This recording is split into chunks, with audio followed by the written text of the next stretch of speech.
গাউসে পাকের জীবনীতে আসুন, নামাজের বেলায় উনি কত গুরুত্ব দিতেন। শুধু 5 ওয়াক্তের নামাজ নয়, 5 ওয়াক্তের নামাজের পরে তাহাজ্জুদের নামাজও গাউসে পাকের জীবনীতে আমলের মধ্যে ছিল। আমরা তো তাহাজ্জুদ দূরের কথা, 5 ওয়াক্তই তো ক্লিয়ার না। আমার ভৈরবে এক ব্যক্তির জায়গায়, বাবা নামাজ পড়ো, কই জি নামাজ তো পড়ি। কয় ওয়াক্ত পড়ো? কোন নামাজ যত ওয়াক্ত অত ওয়াক্ত পড়ি। নামাজ কত ওয়াক্ত? 4 ওয়াক্ত। নামাজ বলে 4 ওয়াক্ত। আপনাদের চট্টগ্রাম নামাজ কয় ওয়াক্ত? মাশাআল্লাহ সজাগ আছেন দেখা যায়। নামাজ কয় ওয়াক্ত? এই কয় 4 ওয়াক্ত। জিজ্ঞাসলাম 4 ওয়াক্ত কেমনে? এই হিসাব করে জোহর, আসর, মাগরিব, এশা। জোহর, আসর, মাগরিব, এশা। আরেকটা ওয়াক্ত আর নাই বলে, আর নাই। কোনটা রয়েছে কোন তো? আসলটা ওই রয়েছে, যেটা দিয়া নামাজ শুরু হইছে সেইটাই রয়েছে। হ্যাঁ বারবার হিসাব করে জোহর, আসর, মাগরিব, এশা। আমি গেলাম যে বাবা ফজর, হুজুর ফজর নাই। আরে কও কি ফজর নাই? হুজুর কই জানেন, আমি ফজরের সময় ঘুমোতে উঠতারি না, এলাকা এটা বাদ। হ্যাঁ ঘুমোতে উঠতারে না দেখে বলে ফজর বাদ। আচ্ছা আসলে কি আমি ঘুমোতে না উঠতারলে কি ফজর বাদ হইব? বরঞ্চ আমি বাদ হইলাম নামাজ থেকে, ফজর বাদ হইছে। 5 ওয়াক্ত নামাজ পড়েও তাহাজ্জুদ পড়তে। একদিন গাউসে পাক তাহাজ্জুদ পড়তেছে, এমন টাইমে খান বাহাদুর ইবলিস আল্লাহর আরশ কুরসি সাজায়া আল্লাহর বেশ ধরছে। হ্যাঁ আল্লাহ হইছে, আয়া গাউসে পাকের সামনে হাজির হইছে। আব্দুল কাদের, কি ভদ্র নম্র দেখেন না। আব্দুল কাদের ইবাদতের মধ্যে গাউসে পাক, তোমার ইবাদতে আমি আল্লাহ। কি নম্র ভদ্র ভাষা। তোমার ইবাদতে আমি আল্লাহ ঠিক থাকতে পারলাম না, আরশ কুরসি লইয়া তোমার সামনে এসে গেছি। গাউসে পাক কোরআনে হাফেজও ছিলেন। কি কোরআনে? কোরআনের ভিতরে ডুব দিছে যে কোথাও কোরআনে এই বিধান আছে কিনা বান্দা ইবাদত করলে আল্লাহ আরশ লইয়া আই পড়ে। দেখে কোরআনের ভিতরে কোথাও এই নির্দেশ নাই। আল্লাহ আসে না, আল্লাহ খুশি হয় কিন্তু আরশ লইয়া আসে না। অবশেষে ডাক দিয়া কয়, তুই আল্লাহ না, তুই ইবলিস।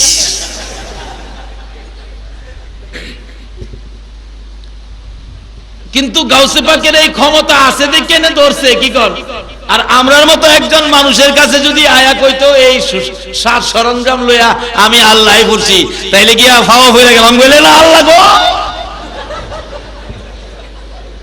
বলুন শয়তানের ফাওয়া বললে ঈমান থাকবো? কিন্তু একজন আল্লাহর ওলির সাথে সম্পর্ক রাখেন, এরকম বিপদ আপনারও হইতে পারে। এই বিপদে ঈমান বাঁচাইতে গেলে একটা আল্লাহর ওলিই পারে, এছাড়া কেউ পারবে না। বাস্তব। ইমাম ফকিরউদ্দিন রাজি নজিমউদ্দিন কুবরার জীবনী। ইমাম ফকিরউদ্দিন রাজি নজিমউদ্দিন কুবরা। ইমাম ফখরুদ্দিন রাজি বিরাট বড় আলেম ছিলেন, উচ্চ স্তরের জ্ঞানী ছিলেন। আমি একজন ছিলেন আর কি, আমি একজন, বুঝলেন না? বড় আলেম হইলেই তো এটা আমিত্ব আইসা যায় অনেকেরই। নাইতে শয়তান সমস্ত ফেরেশতাদের শিক্ষক ছিলেন। আজকে সে লানতের তক্ত জাহান্নামের সার্টিফিকেট লয়ে ঘুরতেছে। কেন? আমিত্ব, আমি এত বড়। বাবা আমি বড় হইও না। আল্লামা শেখ সাদি বলেছেন, মিঠা দাও আপনি হস্তি কো अगर कुछ मर्तबा चाहते हो कि दाने खाक में मिलकर गुले गुलजार होता। তুমি যদি তোমাকে দামি করতে চাও তোমার আমিত্বটাকে বিলীন করে দাও। আমি কিছুই জানি না, আমি কিছুই না, আমার মধ্যে কিছুই নাই। যদি তুমি এইভাবে তোমাকে বিলীন করে দিতে পারো, তুমি একদিন সুনাম খ্যাতি অর্জন করতে পারবে, গুলে গুলজার হয়ে যাবে। আল্লাহু আকবার বলো। যেই হোক, ওদিকে আমার আলোচনা না, আমার আলোচনার দিক যাচ্ছে। ইমাম ফখরুদ্দিন রাজিকে কে জানি বলতেছে, তুমি নজিমউদ্দিন কুবরার কাছে বাইয়াত গ্রহণ করো, মুরিদ হও। বারবার কে জানি বলতেছেন। অবশেষে কি করব, একজন সাধারণ মানুষ নজিমউদ্দিন কোবরার কাছে গেলেন, যা দেখে একজন সাধারণ লেবাস, সাধারণ মানুষ বসে রয়েছে। হুজুর, আপনার কাছে পাঠাইছি মুড়ি দেবেন লেগা, আমারে মুরিদ করবেন? গিয়ার কিন্তু এখনো চেঞ্জ হয় নাই, আমারে মুরিদ করবেন? মুরিদ করবার লেগে পাঠাইছে। দুর্বল হয়ে না, গিয়ার ফার্স্ট গিয়ারে রয়েছে, সেকেন্ড গিয়ারে আইছে না, কারণ আইবু কেমনে, এত বড় আলেম।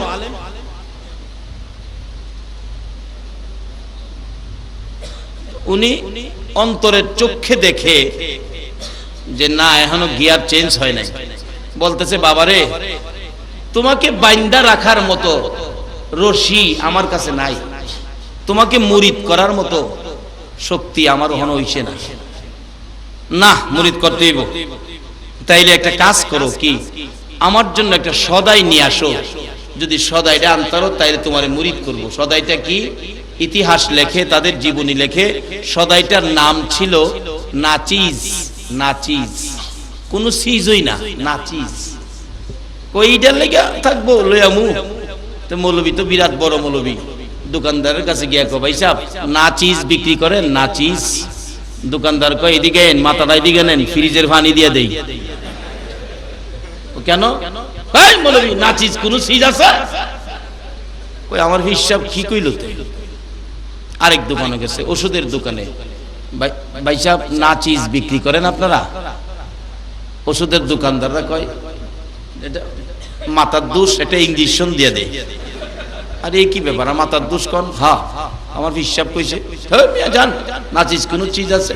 সারাদিন ঘুরছে, নাচিজ কোন চিজ পাইছে না। অবশেষে নাচিজ না পাইয়া সারাদিন ঘুইরা বিরক্ত হইয়া রাত্রে ঘুমাইছে। সকালবেলা বাথরুম করতে গেছে, এটা আগেকার দিনের বাথরুম, খালি খালি বাথরুম, মাসা বাইন্দা বাথরুম করে, নিচে ময়লা দেখা যায়, দেখে ময়লার মধ্যে সরু সরু ফুকা গুলি লড়তেছে। এই ফুকা দেখে কয় আমি নাচিজের লেগে দোকানে ঘুরি, নাচিজ তো এইটা পায়খানার ফুকা। কচু পাতার মধ্যে দুইটা ফুকা উড়াইয়া প্যাকেট করে দৌড় দিছে, বিশ্বাবের কাছে নিব, নাচিজ পাইছি।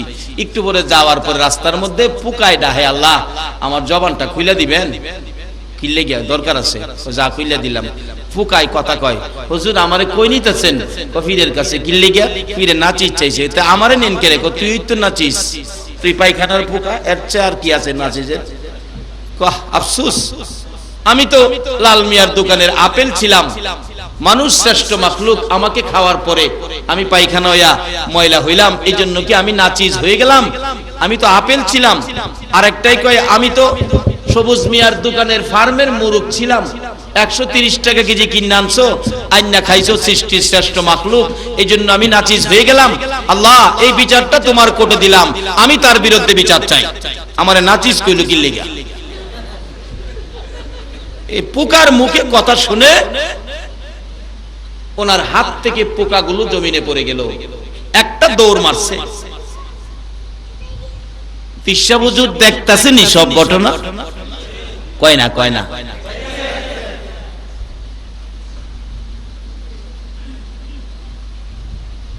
আইতাছে দৌড় আইসা, এইবার তাদের গিয়ার চেঞ্জ হইছে। আগে যে গিয়ার ছিল আমি এই আমি সেই, গিয়ার চেঞ্জ হইছে। উস্তাদ পিসাব হুজুরের আইসা ভাবে হয়ে গেছে, হুজুর আমারে মুরিদ করেন। কো বাবারে আমার সদাই কই? ও সদাই আনছি, কই সদাই দাও। হুজুর আমি নিজেই নাচিস, আমি নাচিস। কো বাবা এইবার ঠিক আছে। মিঠা দাও अपनी हस्ती को अगर कुछ मुर्तबा चाहते हो कि दाने खाक में मिलकर गुले गुलजार होता। তোমার আমিত্বটাকে বিলীন না দেওয়া পর্যন্ত তুমি কিছু পাইতে পারো না। এবার মুরিদ করছে, এরপরও কয় না এখনো তোমার কিছু চেঞ্জ হয়েছে, কিন্তু পরিষ্কার হয়েছে না। পরিষ্কার করার জন্য বলছে বাবা তুমি 12 বছর জংলায় থাকতে হবে, 12 বছর জংলায় থেকে আসলে তারপরে তোমাকে মুরিদ করা হবে। 12 বছর জংলায় থাকতেছে, জংলায় থাকে, আলেম মানুষ তো বসে থাকবে কত, এই পাতালতার মধ্যে কিতাবগুলি খালি লেখে, কিতাব লেখে। এ তার চাইতে বড় আরেকজন হুজুরের সুরত ধরে খান বাহাদুর ইবলিস আয়াত জিগা ইমাম ফকিরউদ্দিন রাজি, কি করো? হুজুর এখানে কিতাবাদি লেখি, কি করব, অবসর থাকি। কিসের কিতাব লেখি? আল্লাহর কোরআন কিতাব, এগুলি লেখি। আল্লাহ বলতে কি কোনো জিনিস আছে? বড় হুজুর বড় হুজুরটা চিনছেন তো? ইবলিস। এই হুজুরের শাখা গেলে মহনও আছে, সাবধান থেকে। আল্লাহ বলতে তো কিছু নাই। কোন কি? এই যে কিতাব দলিল, এই যে কিতাব দলিল আল্লাহ আছে। এক কিতাবের দলিল দিলে হেলা দুই কিতাবের দলিল দেখাইতে দেয় আল্লাহ নাই। এইভাবে একটা দেয়, হেলা দুইটা দা কাটে, কাটতে কাটতে 101টা দলিল দিছে। ইবলিস 101টা দলিল কেটে দিছে। কারণ যত বড় আলেমই হন, ইবলিসের তো বড় আলেম তো হইছেন না। ইবলিস ফেরেশতারে ফরাইছে, কত বড় জ্ঞানী, কিন্তু 101টা দলিল কেটে দিছে। কিন্তু এখন এমন পর্যায়ে গেছে আল্লাহ নাই এই কথাটা উনি স্বীকার করবে ইবলিসের কাছে। আর হায়াত শেষ, আজরাইল আসতেছে, তার রূহ নিয়ে যাবে। এই ঘটনাটা দেখতেছে নজিমউদ্দিন কুবরা। আসরের নামাজের উযু করতে ছিল, বক্তবিন্দরা পানি দেয়, পানি শুধু হাতে ঢালে, হাতে ঢালে, উযু করে না। ওনার খেয়াল বৈশা রয়েছে এখানে, খেয়ালটা তো জংলায় ডাকতেছে, পানি দিলে খালি ঢালে। মুরিদরা কই কি আশ্চর্য। অবশেষে এই 101টা দলিল কাইটা দিছে ইবলিস। উনি স্বীকার করবে আল্লাহ বলতে কিছু নাই। এই টাইমে লুডার পানি, লুডার সহ লইয়া ইডা মাইরা ধমক মারছে, আরে কমবখের নাদান, ইডা মারছে। কসনাস দলিল ফলিল নাই, বিনা দলিলে আল্লাহ এক, বিনা দলিলে কি গণ, কি গণ, আমরার জন্য কি বিনা দলিলে আল্লাহ। এই পানির সিডা লুডার ইডা হিসাবের কণ্ঠ কানে গিয়া লাগছে, পানির সিডা লুডার ইডাও লাগছে। তখন উনি চমকা উঠলেন, কে আমাকে ডাক দিলেন?